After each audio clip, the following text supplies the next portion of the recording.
What's up, guys? Shouri here, and today we are going to go over Survivor and how to use it with the porcupine and Joker in this new meta, and it is way better than you think, and those wasps don't stand a chance. And the first thing you need to ask is, can it slay? Because that is what's most important. Can it get the job done, especially with the Wasp? It does do pretty quick, and it has pretty fast switches, especially with things like the porcupine. The Joker also does well, but I think the pork switches faster and better, and then you just do so much damage that you can get a 4 at once on only 3 people. And then you are just going to be able to go out and put that damage on. I'm not even hitting all headshots, so if you can do that, it is even better. As you can see there, it does nail him really hard when I hit those headshots, but most of this is just body shots because honestly, it's better to hit more bullets than get that little bit of extra damage.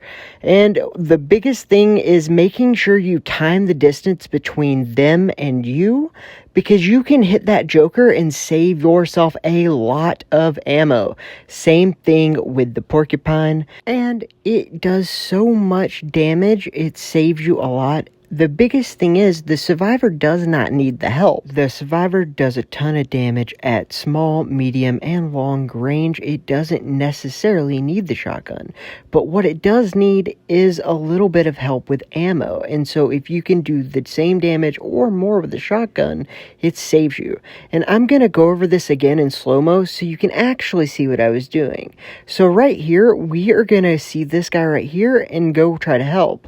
But we notice in the corner of our eye, there's 2 guys over here, and our teammate's low. So we're going to go this side so our teammate doesn't have people sneak up behind him. We go ahead and take him out, knowing there's a guy behind the point, and putting ourselves in a position to see both sides of the doors in the train car, so no matter where that guy came out at, we could go ahead and go for that triple kill.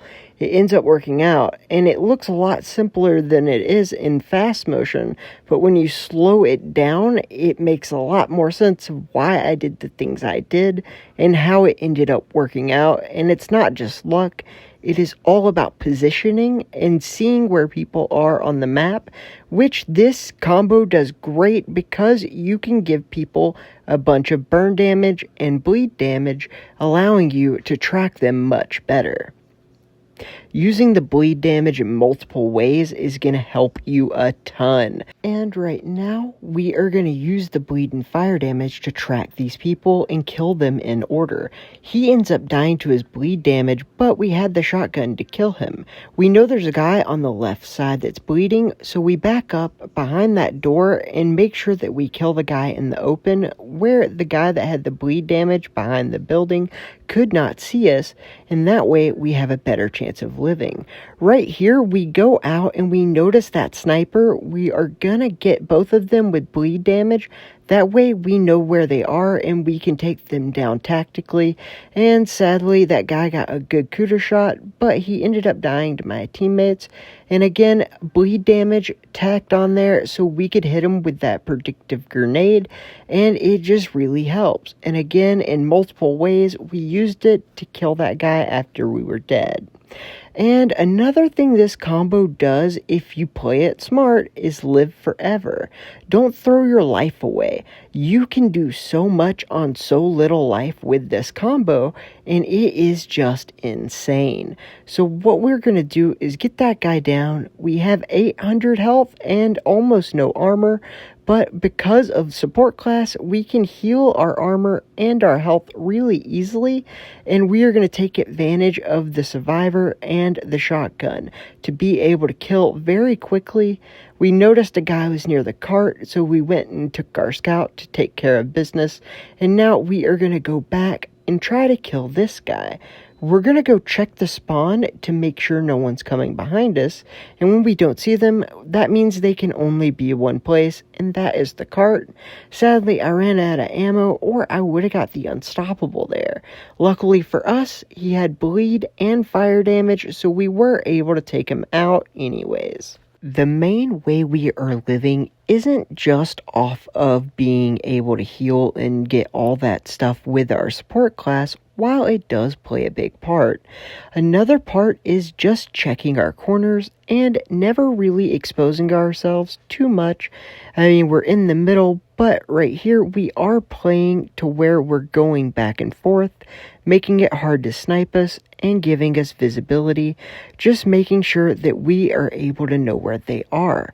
The information is all that matters with this combo, whether it's bleed damage or you peeking out to see them and retreating, and then remembering that every time you heal with your health pills, it gives you armor and health, and you can play your life very, very carefully and help your team a lot.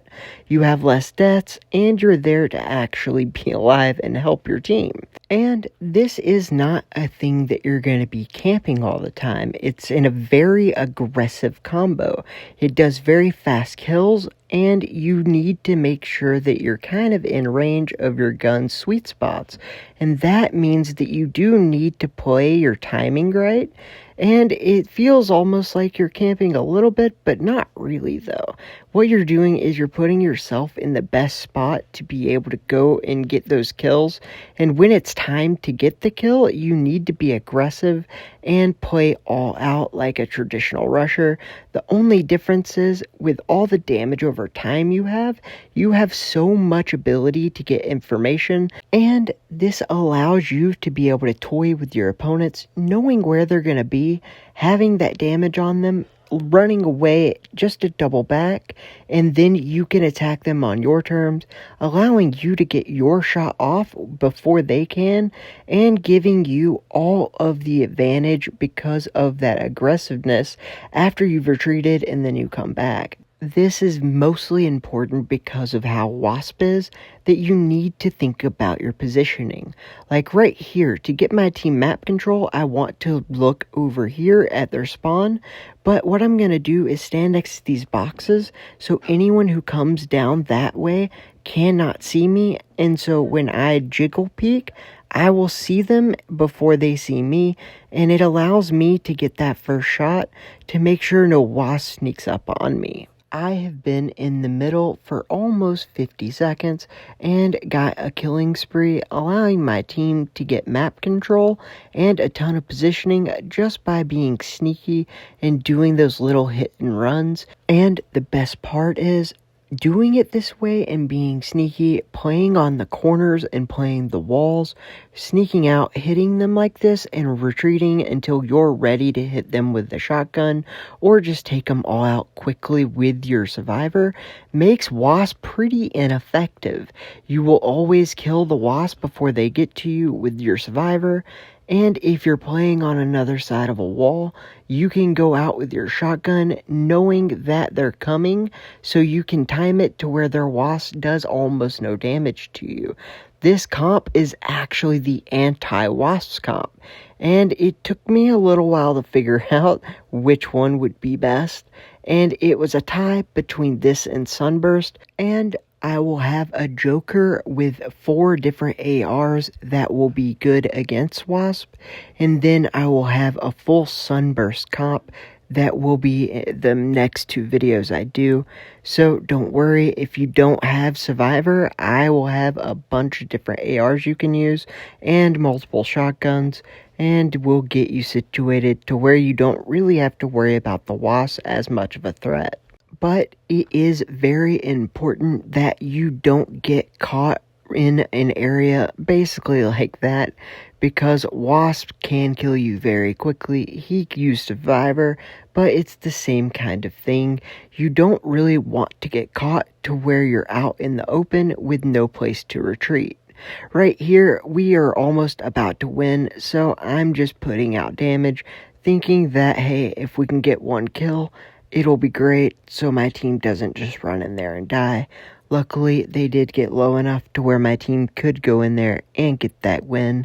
Next up is Joker. With this, if you do not have Porcupine and you have Joker, then this one's for you. And a Rick's revolver is really helpful here. We kind of have low ammo, so what I'm going to do is get this guy low enough with my Rick's revolver to where I could kill him with less bullets and then be able to reload after. It ended up working out. We were able to get the reload and go ahead and start getting those kills with our Joker. We go ahead and get that guy with the damage, but sadly we got ambushed from behind. It does happen, but luckily we are able to get that kill quickly, go kill the sniper, and we barely missed that guy. I still didn't know he was there. We almost got that triple kill there, but we got killed by that guy again. Great job, bud. I know that you watch, and great games, man. But we are going to keep moving on and just do what we can. Luckily, this does get those kills so fast. And a lot of this isn't headshots, but when it is, it does melt. It is more important to go for the body because more bullets hitting is more important than the headshots, unless you're just very good at headshots. If they're standing still, going for the head is a lot better, but if they're moving and strafing, it's a lot easier to go for the body, and that's usually what I decide to go for. It is a lot easier, and it is important to make sure you hit your shots because the Wasp people from this range are not going to hit most of their shots. If you are able to, you will outdamage that Wasp every time. It is important though that you do hit your shots because that Wasp will kill you if you don't, as you just saw there. But we are going to keep going on in and doing whatever damage we can for our team, and luckily for us, we do a lot of it. And one thing I try to do is once I see them getting low, I pull up to make sure that last shot is a headshot if I can, because when you get your multi-kills, headshots give you more bonus points, and body shots give you no points for the kill itself. So you do need to make sure you can get the headshots when you can, because this gun will not give you merciless. So either hit them with knives, hit them with your shotgun, or hit them with a headshot with the last few bullets. It is a lot easier than trying to hit in the head the whole time, and it counts the same as long as the last shot is. Luckily for us, we accidentally swapped this combo and absolutely obliterated and then got a kill with the ranger, and we tried to run away and double back to kill this guy, but the timing was just off. It didn't matter, we still had a 400-point game with a bajillion kills, and hopefully you realize the playstyle that you can use to use this to the fullest of its effect to be an anti-Wasp. Next up is the loadout. I like to use Undying with Antidote Chest, Kingslayer, Rick's Revolver, and then Porcupine I find to be the best, Scout just in case you need a little extra speed or long range damage, and then using Jockey Pants or Reanimator seems to be the best. You can either use the pictures down there to see what perks I use, or you can go to a video that will be linked in the description that is a rush video that I show all the perks and I explain in detail exactly why you should use them and what they actually do. But for what most of you are actually here for is how cute is Opal. Well, when I sit on the couch, he likes to sit behind me on top of it like a 60-pound cat. And he also LARPs as a cat using my daughter's helmet with little cat ears. He just likes to sleep that way because Opal is a cat. Anyways, I want to thank my supporters. I really do appreciate you guys. Your donation and channel memberships really do help me out. So thank you so much. Alright guys, I hope you have a great day.